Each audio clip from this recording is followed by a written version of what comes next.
Hello and welcome once again. This week's YouTube video is going to be on three-dimensional trigonometry.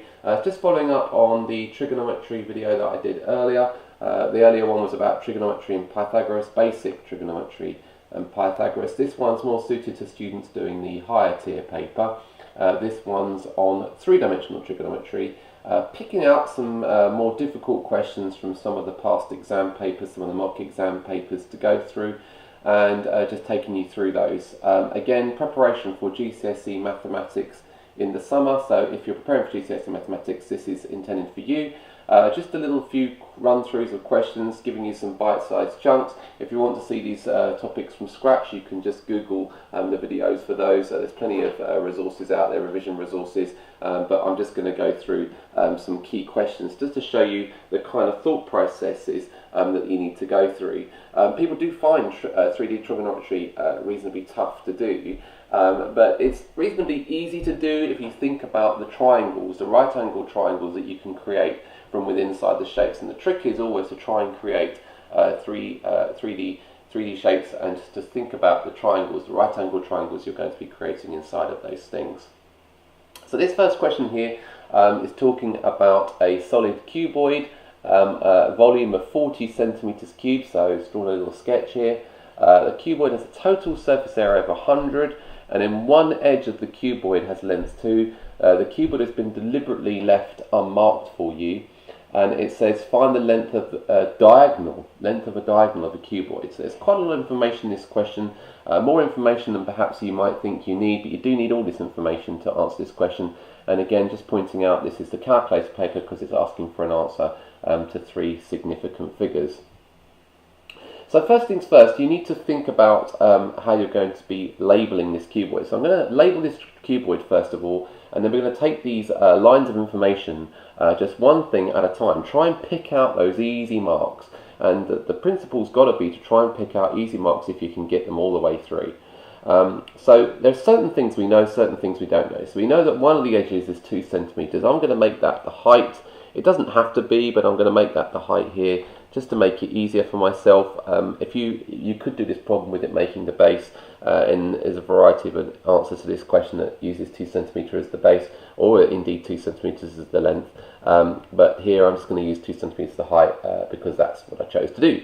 I'm going to make the width x, so the width of my cuboid x, and the length of my cuboid, or the depth of my cuboid, I'm going to make y. So 2, x, and y. The 3 dimensions I'm going to pick. The screen's not too easy to use today because obviously this question's a bit tricky, but I'm going to try and tilt that up to show you that. So 2 centimeters x and y.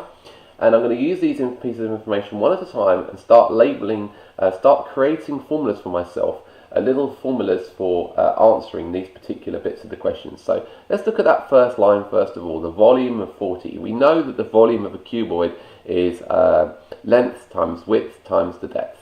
So length, width, height, or length, width, depth, whichever you want to say it. So it's this times this times this. So 2 times x times y. So the first expression I'm going to write is 2xy equals to 40. That's just come from the first line. So 2xy equals 40. So that's important to know. That's all you can get from the first line. We're going to go on to the second one.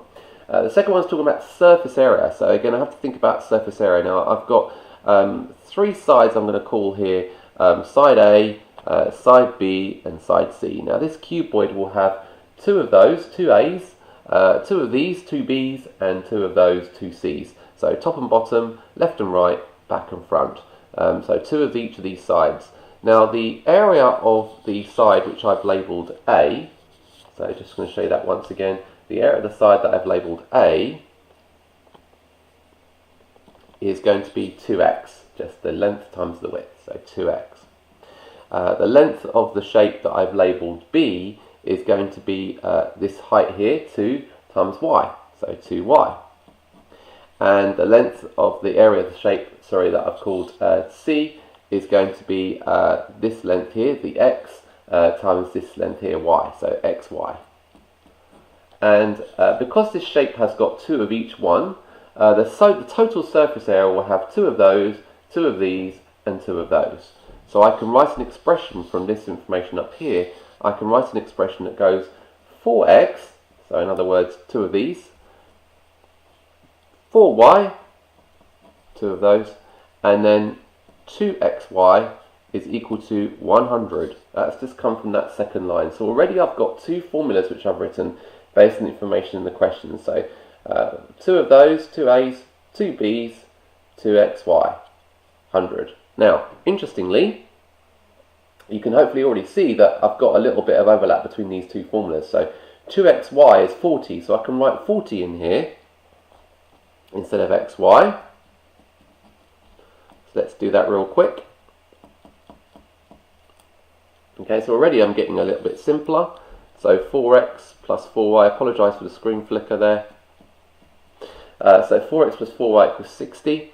And then again, I'd like to try and eliminate one of these variables because I've got 2 variables and only one formula here. So that's a bit of a problem for me. It's not a simultaneous equation system because we haven't got a load of difficult things. I'd like to try and look at these 2 things and see if we can rearrange these slightly. So I don't like working with y, so I'd really like to get rid of my y. So if you look at this formula again, this 2xy equals 40, hopefully you can see that that means that xy equals 20. So I've just divided both sides by 2 here. So from this formula up here I can write xy as 20, and hopefully you can see that I can also write that y is 20 over x. So I'll just tilt that up so you can see that real quick because it's right at the top. So y is 20 over x there. So just gonna show, it's a bit awkward, so I'm gonna show that real quick. So 20 over x here. So xy is 20, so y is 20 over x. Now that 20 over x, instead of writing x in here, I could write, well, 4x is fine, but instead of writing y, sorry, I'm going to write 20 over x. So instead of writing that y, I'm going to write 4x plus 4 lots of 20 over x. So 4 lots of 20 over x. So this came from up there. So 20 over x, put it in there. And that's equal to 60 from here. Okay, so again, getting simpler still. So 4 20s are 80. So I'm just going to move over here slightly because I'm going to do a bit more writing. So 4x plus 80 over x equals 60. So where did I get that from? Just going to go back to here again. So here over here, so 4 20s are 80. So 80 over x, you can hopefully see where that comes from. So 80 over x is 60 here. So this is a bit of an irritating thing that I've got all these horrible things, all seem to be a bit random. So I'm going to multiply everything by x, because I'd like to get rid of this x underneath. So I multiply the first expression by x, this second expression by x, this last expression by x. So each thing has been multiplied by x. As long as you do it to everything, that's okay. Now this is starting to look a little bit familiar. Hopefully you can see what this is doing. I'm creating now a quadratic equation. Here's my quadratic equation. 4x squared minus 60x plus 80. So I've got 4x squared, the minus 60x from there, so I've taken that over, plus 80, and that's equal to 0. And this is a quadratic that we're very familiar with. Everything here is a multiple of 4, so I can divide by 4 to make it easier for myself. Let's just do that real quick. Okay, so I'll just do it real quick. So x squared minus 15x plus 20 equals to 0. So this and this are equivalent because I divided everything by 4. And then this here, we're going to try and solve this. Now, because the question's asking for an answer to 3 significant figures, I'm going to assume that this is not factorisable. Okay, it may be sometimes that you can factorise things on site, but I know already this is probably not factorisable. I can't find 2 numbers that multiply to give 20, but they'll also add to 15. So I think this is probably not factorisable. So I'm going to need to use the formula for this, the quadratic formula, which again you will have to learn and know. And you should have learnt the quadratic formula many times. I'm just going to take this and put this on another piece of paper real quick. So x squared minus 15x, what is it, plus 20, is that right? Plus 20 equals 0. Okay, so this is the formula from earlier, and I'm going to just write to the side here. I'm going to remember myself the formula. So that's minus b plus or minus the square root of b squared minus 4ac all over 2a. So this formula here, you have to know, okay, a bit like me, you have to remember that. And again, these letters, in case you're not sure, the B's and the C's and the S, they all refer to the coefficients in this formula, of course. So that's the A is 1 here, because it's just 1 in front of the x squared. B is minus 15, and C is plus 20. So B is minus 15, C is plus 20. So A is 1, B is minus 15, C is 20. And I'm going to put those into this formula. So I'll do that real quick. This is what I'm doing here. So you've got to be careful with these minus signs, because it's a bit fiddly. So 225 minus 80 over 2. Okay, so I've just subbed them in, so we're getting 225, that's the b squared bit, minus 4ac, so minus 4 times 1 times 20, 4 times 20 is 80, and then all over 2, which is the 2a bit. Now underneath this I've got the square root of 145. Okay, and I can tell this is going to be a horrible decimal, so 15 plus or minus the square root of 145 over 2. So one of these numbers is going to be a minus number, and we ignore the minus number because all of this question is talking about dimensions in a cuboid. So we're going to assume that x, given that it was a dimension of my cuboid, it's only going to be positive. So the negative one's irrelevant here. Although quadratics do give you two answers, in this particular question the negative answer is irrelevant because we're talking about dimensions of a cuboid, and this refers earlier to my length, just going back a step to show you that. So x was my length here, wasn't it? So we're going to take the positive length only. I'm going to take my calculator and tap in buttons for you again. So I'm going to show you. I'm going to show you live doing that. So I'm going to do 15 plus first of all. So we're going to do the plus bit, just the plus bit here. So plus the square root of 145. Okay, so you can see that. I'm going to cue that in first. I'm going to divide that by 2. You can see the calculator is helping with that. So this is the expression you get. Then press SD. We're getting 13.52.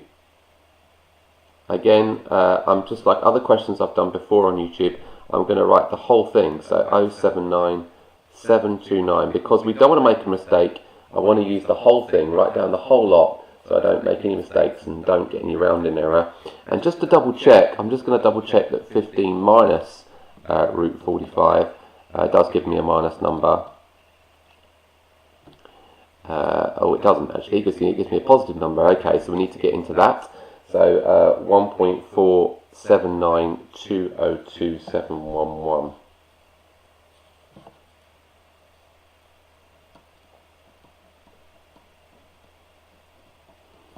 Okay, so there's two answers here, 15 plus or minus the square root of 145. Now, why is it two answers? It's two answers because you've got two possibilities on the square root of this particular, or this solution on this particular quadratic. So we've got those things that we have to figure out. So these two particular answers are important, and I'll show you why they're important later on. So my two unknown lengths here will come into question a bit later on. So I'm going to think about what these things are a little bit later. So x is this or this. So we'll figure out which one is which in a minute. Now back over here, we've got all these lengths here. Again, just going back to my expression, y is 20 over x. We've got to think about that as well. So y has two possibilities for each one as well. And we're going to figure out which one is which in a second. And the question's asking about the length of my diagonal of the cuboid. So I'm going to take that back. So the length of the diagonal of the cuboid. So it's talking about the length from here. So the line from here, this corner, to the top corner over here. So from there to there. It's quite hard to think about that in 3 dimensions. But we need to draw a little diagram so I can show you what's going on. I need a plain piece of paper. So I'm going to find one. No, I can't. That's a nice easy one to do. So I'll do that real quick. Here we go. So here's some paper. So I'm going to show you just a diagram. I want to draw a diagram for you of what this shape looks like. So here's the cuboid again. So I've got x, which I've got two answers for at the moment, and I've got y, which I need to figure out, and then I know what this length is. But I want to show you just real quick what's going on so you can see it. So here is my triangle. Okay, it's a right angled triangle because this will be, if you imagine a line going from there to there, there will be a right angle in the corner along that diagonal. Okay, so this is 2, because this is the height here. Okay, and I'm being asked for this length here, which I don't yet know. Again, I have to call it something else. Let's call it z. This distance from there to there. And this length here, we don't yet know. And the reason why that is because if you look back at my diagram, if you imagine a right angled triangle going from there to there, the length, the base, will be the diagonal on that particular base. So if I draw X and Y out for a second, so this is the bottom of the shape, this was X and this was Y. The diagonal I'm looking at, that one there, is going to be the same as this one here. So this length here is going to be the same as this one here, that length there. Okay, so we have to think about what that actually is. So all the way through, we've got to think about what these different dimensions are, and we're going to be figuring out what these different dimensions give us when we're putting it in for our distance all the way through. So let's figure out first of all what this diagonal dotty line, how long or how far that is, but I need Y for that. Now remember from earlier, Y was 20 over X. I've got two answers for my X so far. So my two answers for X were 1.47202.711 and 13.520792.729. So it was surprising to me that I got both positive. That's a pain, because that gives you need to think a bit more about it. Sometimes you get one negative, one positive, and you can ignore the negative. But here we can't ignore either of them because we don't know which one it is. So we have to figure out which one we need. To be honest, both of these are relevant for reasons I'll go into in a minute. But we'll see which one. We'll see how we work with this. So first of all, let's just choose. Let's just suppose I chose 1.479202711. Okay, so this is the length 1.479202711. Okay, so 1.479202711 ... This one will be 20 divided by that. So 20 divided by that. Now back on the calculator again, I'm going to do 20. You can see that, divide by 1.479202711. Now if I do that, I get 13.52079729. Oh look, it's the same, 13.52079729. That's because what this quadratic was doing from earlier is working out just the mystery length, and it could have been that I called X the length instead of Y the length, and so it's doing that little bit of maths for us. It's working out both dimensions at the same time. So this time Y is going to be 20 divided by X. It's 20 divided by this, and that's 13.52079.729. Now let's assume that I'd have called that 13.570 whatever it is. If I'd have done 20 divided by that, I would get this. So it doesn't matter which way around you have them, you do need to know, it doesn't matter which way around you pick them, X is one of those and Y is one of those. And it doesn't really matter for this question because you're going to need both of these answers in it to work out this diagonal here. Because using Pythagoras' theorem, we can see the right angle. This is this squared plus that squared will be this squared. So we can do square of that, and then square root it to get this length here. Now that's why I've used the whole decimal here, written the whole thing out, because it really helped me when I'm doing this next bit. So I've even left it in the calculator as 13.52. I'm going to square that, and then square this, this length over here, which I've left here. So I'm going to use brackets for that, just to make sure I get it quite clean. 202.711, close my brackets, square it up, so that's my square function. That's the square, and then I need to square root that to get my diagonal. So it's 13.6. So this diagonal here is 13.60147.051. ... Now I need to show some sort of working for that, so I will show the examiner that I have done that. So 1.479202711 squared plus 13.52079.729 squared. Okay, so I'm just showing them that to show that that's where I got that from. So I'm writing all that stuff out just to show them where I've got the marking, where they're working from. Now that 13.6 goes in here, 47051 ... And again, Pythagoras says that this squared plus that squared is that squared. Sorry, to show you again. So this Pythagoras says that this squared plus that squared is this squared. So I'm going to do 13.601 47051 squared plus 2 squared, square root that, and that will eventually be our answer. Now you can already guess that this question was right at the end of the exam, wasn't the last question, it was one of the last questions. Was really lots of marks for this, lots of marks. So in terms of the actual turnover of marks, really tricky to get all the stages right. But as long as you show all the working and take your time, you will eventually get down to 13.7 centimetres, which is the answer to, again, just back to the question again, 3 significant figures. So 13.7 centimetres. There's a lot of working in that question. I think this question was like a 6 mark or a 5 mark question. So it was quite a lot of marks, but takes you through quite a lot of stuff, lots of quadratics, lots of algebra, lots of working through quadratics here, lots of solving quadratic formula here, and then working the quadratic formula out, getting 2 answers which are both positive, which surprised me just then, but that's good that it gave us 2, because then it helped us understand what was going on next. We worked through our answer, wrote down which one was which, worked them all out to decimal places, did a little bit of working to show the examiner, and eventually got down to 13.7. So a lot of work. 6 mark question, definitely up there in terms of the hardest questions you'll do. So I would say a level 8 or level 9 skill for sure, but not straightforward at all. I'm going to do one more question because we've already had 21 minutes or so, and I've only got time to do just one more before we get to the half an hour.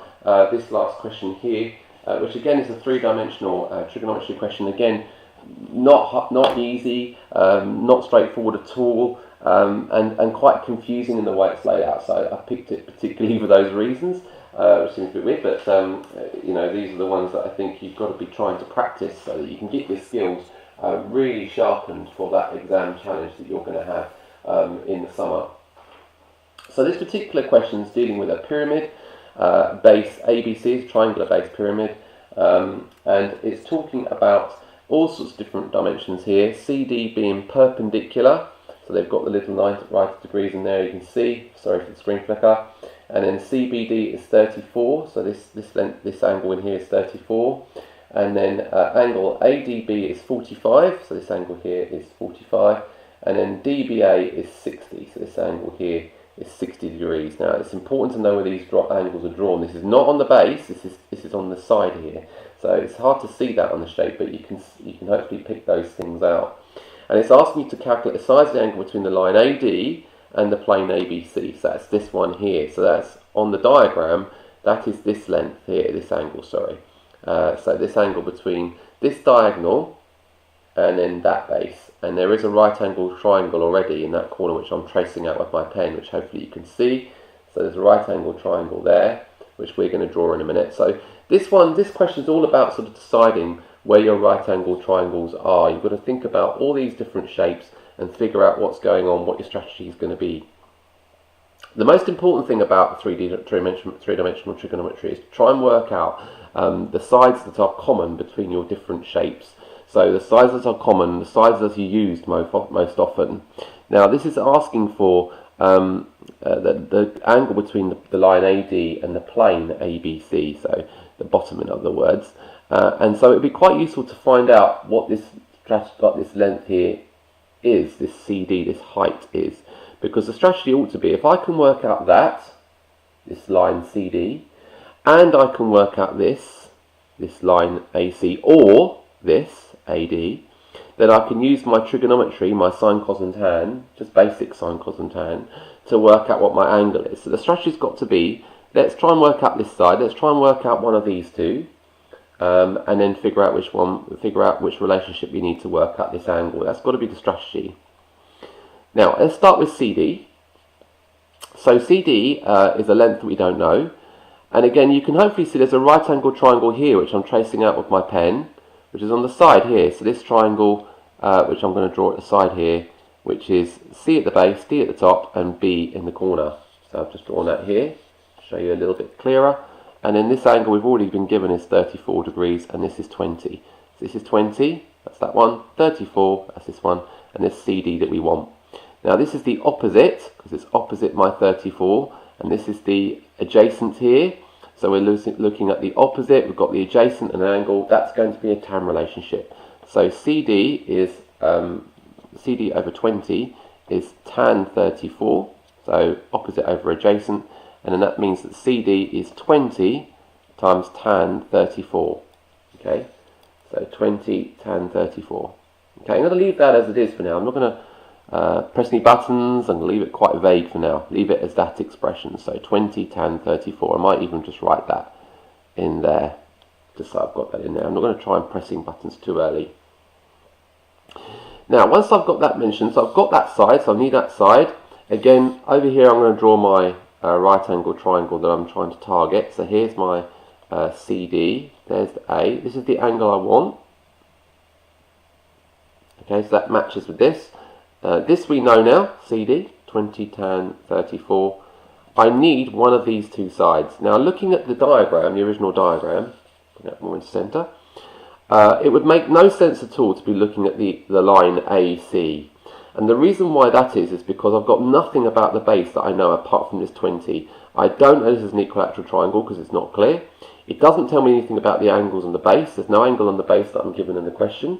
So it makes no sense to be looking at AC. I can, however, target AD, because AD is part of this triangle here, which is ABD, and I've got angle here, angle there. And so I'm giving some information about that. And I can also look to see if I can work out this length here, this BD, because if I can, this BD here, I will have a side length, I will have an angle, a side length, and I can use my initiative to work out what this AD is by using the sine rule, because this is a non-right angle triangle.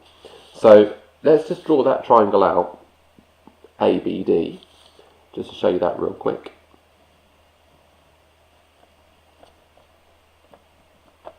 Okay, so what do I know about ABD? I know about ABD that's 60 in the corner, that comes from there. Show you that real quick. And this one's 45 up here, so that's going to be 45. Obviously, three angles in a triangle add up to 180. So this is what is that, 105, so this is going to be 75. So I know that's 180. I'd quite like to work out this one, which I'll call X, this distance here. Just going back to what my strategy is, this is the same as this, so X is this up here. So if I can work that out, I can get back to this and start working out what my angle is. So I need to work out this one. So it'd be quite useful to work out what this side length is here. Okay, because I can work out BD, because earlier on, here's my diagram, BD is left blank here, but I can now work that out. So if I call that Y, distance from there to there, that, and this must be the same, so that's my Y. Okay, so going back to the earlier diagram, I've got the adjacent here, I've got an angle, 34, just going to get that in view a little bit because it's gone a bit fuzzy. So try and make it a bit better. So I've got a side, that side there is 20, that's 34, this is the length we need, this is adjacent, angle, hypotenuse, so this is the cosine relationship that I'm going to need for that. So I'll try and write the working for that underneath here, so I can see. I'll just draw this off slightly so you can see it. So cos 34 equals 20 over y, so adjacent over hypotenuse. My hypotenuse then is going to be 20 divided by cos 34. Okay, so you just switch these two over, you can see that working. So 20 over cos 34. That again I'm going to write down in here. So 20 over cos 34. Okay, so 20 over cos 34. And again, I'd like to work out where x is. I haven't reached for a calculator yet. I'm just writing down expressions for now. Now from the sine rule, we know the sine rule. And this is the missing length version that we need, because we're trying to work out the missing length here. I know from the sine rule that this length here, this missing x over sine 60, the angle in the corner, so I'll just get this bit better, sine 60, so that over sine that is this over sine this. So that's equal to 20 over cos 34 divided by sine 75. Okay, I'm trying not to reach for anything at the moment until I get to the point where I need it. So again, I need to work out x. I've got to do a little bit of rearranging. Starting to look messy, so I will need to reach for a calculator in a minute. But I'm just just trying to delay it as much as I can. Really try and delay it. So 20 over cos 34, sine 60 over sine 75. It's horrible. 20 over cos 34, this bit times this bit, sine 60 over sine 75. Now I can work out, I can get a calculator now. I'm going to relent. I'm going to reach for a calculator and work out what this is. I just need another bit of paper. Just bear with me a second. Okay, so this is the expression from earlier. I'm just going to hold it there for you. So I'm now going to fiddle out what this is. So 20 over cos 34 again. I'm just using a calculator to do that. So 20 over cos 34. Do that bit first. Times it by sine 60. And then divided by sine 75. So I'm going to do that last. So I've done all that. And I've got this answer, 21.629308530. Again, I'm going to write the whole thing. So 21.629308530. Okay, you know by now I do write the whole thing just to avoid any rounding error. So 21.6293083. Now that x is this x in here, this x up here. So again, I'm just going to show you that real quick. So I'm going to redraw the diagram for you. This is 21.629. Okay, this is the angle I want. Okay, and then while I'm there, I'm going to work out what this is. This 20 tan 34. I'm going to work that out as well. I'm going to write that down. So again, I'll show you me doing that. So 20 tan 34 from earlier. It's 13.49. So 49017034. Whole thing. Okay, so I've written those two dimensions down, I've worked them all out. So now that I've got to this, I'm very close to the answer, because all I have to do now is I've got the opposite, I've got the hypotenuse, I've worked to work out that angle. So the angle in there, sine capital A, is going to be this opposite, 13.49017034, divided by the hypotenuse, so 21.629, and so on. So 30853, and then A will be the inverse sine, so the inverse sine of all of this stuff. So 13.49017034. Again, I'm writing the whole lot. It seems a bit laborious, but this, believe me, this is a really good way of working, because it just saves you so much problems. It means you won't make any silly mistakes. It just gives you a little bit of a check. Later on, you can check things very much easier if you've written down the whole thing. It does save you more time than it costs you, so it's definitely well worth doing it. Now, I'm just going to do this bit. Now, what I'm doing in my calculator, it's just interesting to show you that actually, see if I can do that in both ways, try and get that to you. So, what I'm doing here, I'm just going to show that to you again because I started it without showing you. So, what I'm doing here now is I'm doing a shift sine, so the inverse sine, and I'm going to put this stuff into the calculator. So I'm going to do 13.49017034, and I'm going to divide that by the bit on the bottom, so 21.629308530. And you can see the advantage in writing it all down, because now I won't get rounding error much because I've used those whole things, and I get 38.6 degrees. Again, I'm very cautious about what I write down because the question asks for, just let me get the question for you, the question asks for 1 decimal place. So I'm going to write that to 1 decimal place, 38.6. Although this is the answer, I'm going to write it to 1 decimal place, 38.6 degrees. Okay, so again, an interesting question. You can see some of those habits that I'm trying to get you into, these habits, little habits about trying to write down expressions rather than writing whole answers. I didn't even touch a calculator on this page until I got really way through the problem, right way through the problem to get to the calculator stages. So you're not making any errors earlier on, and you're going to pick up so many marks. So many marks from doing the non-right angle triangle system here. So many marks for writing this down. So many marks you're going to pick up for doing these little bits and pieces earlier on, because you're actually just showing the things, and there's no danger of you making any mistakes. You're just actually writing ratios and relationships that you know and know well. So it shouldn't hurt too much in terms of the time it costs you. It should actually save you time in the long term. Okay, that's it from me for this video. I hope you enjoyed it. This was 3D trigonometry. Keep tuning in because we'll be doing them from time to time. We're going to be doing quite a few videos coming up soon, so I'll keep you posted. I'll start posting them on YouTube, so they're available there as well. Again, if you're watching this on YouTube, do click that like button or subscribe and show your appreciation. I'd really appreciate that a lot, and hope that you're doing well and working hard, and good luck for the summer. Goodbye.